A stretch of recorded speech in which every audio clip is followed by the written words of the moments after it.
The gold-plated pen hovered over the dotted line.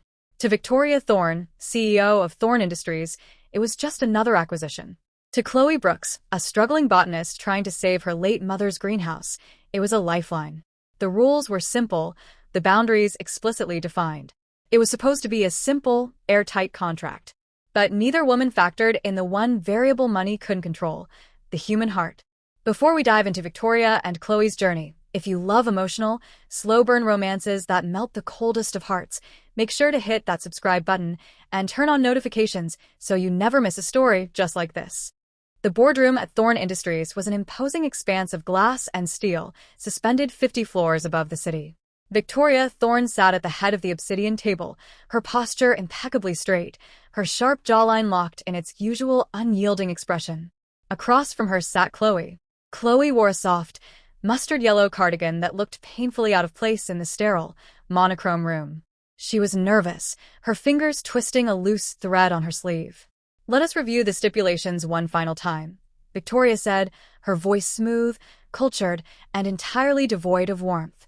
She didn't look at Chloe. She looked at the document. "You'll be compensated handsomely, as agreed. Your medical expenses, housing, and dietary needs will be entirely managed by my team. In return, you carry my biological child to term. Upon delivery, your obligations and your rights are completely severed. Is this understood?" Chloe swallowed hard. "Yes, Miss Thorne." "Good. This is just a contract, Miss Brooks. A transaction. I require an heir, and you require capital. We need not complicate it with sentiment." Chloe took the pen and signed her name. The scratching of the ink was the only sound in the room. When she pushed the folder back across the table, Victoria nodded once to her legal counsel, a formidable woman named Beatrice. "Welcome to the arrangement, Miss Brooks," Victoria said, standing up. She didn't offer her hand. For the first 3 months, their interactions were strictly mediated by Beatrice and Dr. Evelyn Carter, the top-tier fertility specialist Victoria had retained. Victoria attended the mandatory medical briefings via video call, her face a rigid mask on a sleek tablet screen, usually muting herself while she read emails. But at week 14, Dr. Carter insisted on Victoria's physical presence for the ultrasound. The clinic was luxurious, smelling of lavender and expensive antiseptic. Chloe lay on the examination table, her stomach bared, a small, nervous smile on her face as the cold gel was applied. Victoria stood as far away as the small room allowed, her arms crossed over her tailored blazer. "All right, let's see how our little one is doing," Dr. Carter murmured, moving the wand. A rhythmic, rapid whoosh whoosh whoosh suddenly filled the room. Victoria froze. Her breath hitched. She lowered her arms, her eyes snapping to the monitor. There, amidst the static, was a tiny, pulsing shape. It was a heart. Her child's heart. Chloe turned her head, catching the unguarded look of absolute wonder on the millionaire's face. For a fraction of a second, the Ice Queen vanished. "It's strong," Chloe whispered softly. Victoria cleared her throat, instantly retreating behind her usual defenses, though her voice wavered slightly. "Excellent. Ensure she stays on the prescribed vitamin regimen, Dr. Carter." She left the room quickly, but Chloe had seen it. The crack in the armor. At week 20, a pipe burst in Chloe's modest apartment building, flooding her floor. By the time Chloe had packed a single bag, a sleek black town car was waiting on the curb. Beatrice was in the passenger seat. "Miss Thorne insists you relocate to the penthouse until the baby is born. The damp environment is unacceptable for the pregnancy," Beatrice stated simply. Victoria's penthouse was a sprawling, silent museum of modern art and cold marble. When Chloe arrived, Victoria was standing by the floor-to-ceiling windows, looking out at the glittering skyline. "You will have the east wing," Victoria said without turning around. "Your meals will be prepared by the chef. Do not hesitate to ask the staff for anything." "Thank you, Victoria," Chloe said. It was the first time she had used the CEO's first name. Victoria stiffened, finally turning. Chloe was exhausted, her hair messy, her hands resting protectively over the very obvious swell of her stomach. The sight of her there, so warm, so incredibly alive in Victoria's empty home, did something strange to the CEO's chest. "Rest, Chloe," Victoria said softly, surprising them both. Living together shifted the dynamic. The immense size of the penthouse couldn't prevent them from orbiting one another. Chloe filled the space with life. She hummed while making tea. She left gardening books on the pristine glass coffee tables. She thanked the staff profusely. Slowly, Victoria found herself working in the living room instead of her study, just to be near the quiet humming. It was 2 a.m. Victoria awoke to the sound of a muffled crash from the kitchen. Adrenaline spiking, she pulled on her silk robe and hurried down the hall. She found Chloe sitting on the kitchen floor, surrounded by dropped Tupperware, quietly sobbing. "Chloe?" Victoria approached carefully, the CEO persona entirely abandoned. "Are you hurt?" "I just wanted a peach," Chloe cried, wiping her eyes in frustration. "And I dropped the bowl, and I can't bend down to pick it up properly, and my back aches, and I'm just so tired." Victoria didn't call the staff. She knelt onto the cold tile, her expensive silk pooling around her, and began picking up the plastic pieces. Then, she stood, walked to the refrigerator, retrieved a fresh peach, washed it, and sliced it. She handed the plate down to Chloe before sitting on the floor right beside her. Chloe sniffled, taking a slice. "You're sitting on the floor." "So I am," Victoria noted, looking at her own bare feet. "I'm sorry," Chloe whispered. "It's just the hormones. And I miss my mother. She would have loved to see me like this. Pregnant. Even if it's—" She trailed off, looking at the floor. "Even if it's not my baby to keep." Victoria felt a sharp ache in her chest at those unspoken words.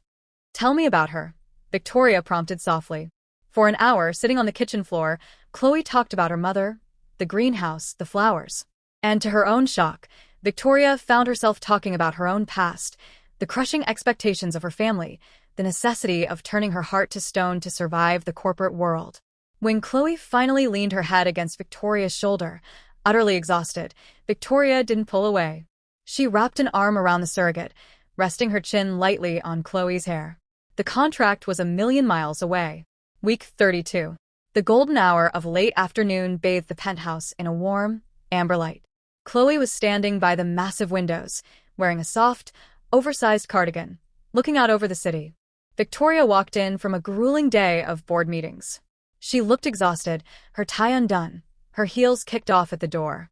But the moment she saw Chloe, the tension melted from her shoulders. She walked over, standing beside her. "How was your day?" "Quiet," Chloe smiled, turning to face her. "She's been restless today, though. A regular kickboxer." As if on cue, Chloe gasped softly, her hand flying to her stomach. Without thinking, driven by an instinct she didn't know she possessed, Victoria reached out and placed her hand over Chloe's. A second later, a distinct, strong kick pressed against Victoria's palm. Victoria gasped. She looked up at Chloe, their faces mere inches apart. The air in the room suddenly felt thick, charged with electricity. Chloe's hazel eyes were wide, searching Victoria's deep brown ones. Victoria looked down at the swell of Chloe's stomach. Overwhelmed by an emotion she could no longer suppress, Victoria leaned down. She pressed a gentle, lingering kiss to the fabric of Chloe's shirt, right where the baby had kicked. When Victoria stood back up, she didn't step away.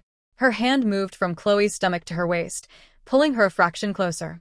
"Victoria," Chloe breathed, her voice trembling. "I know," Victoria whispered back.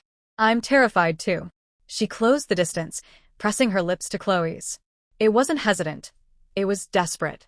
It was the culmination of months of suppressed glances, shared silences, and a growing, undeniable devotion. Chloe kissed back with equal fervor, her hands coming up to grip the lapels of Victoria's blazer.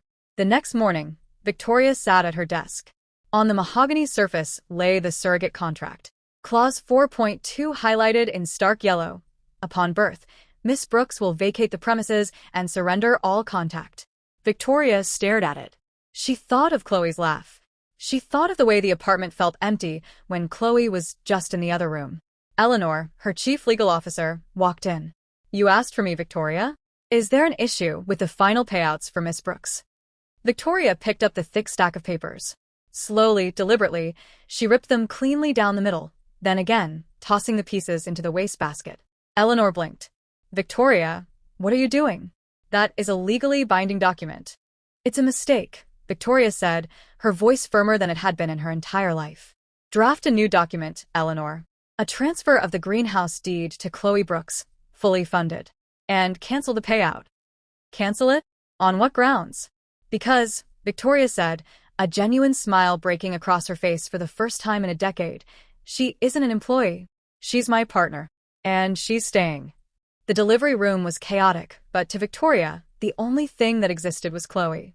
Victoria held her hand, brushing the sweat-dampened hair from Chloe's forehead, whispering endless words of encouragement and love. When the sharp cry of a newborn filled the air, both women burst into tears.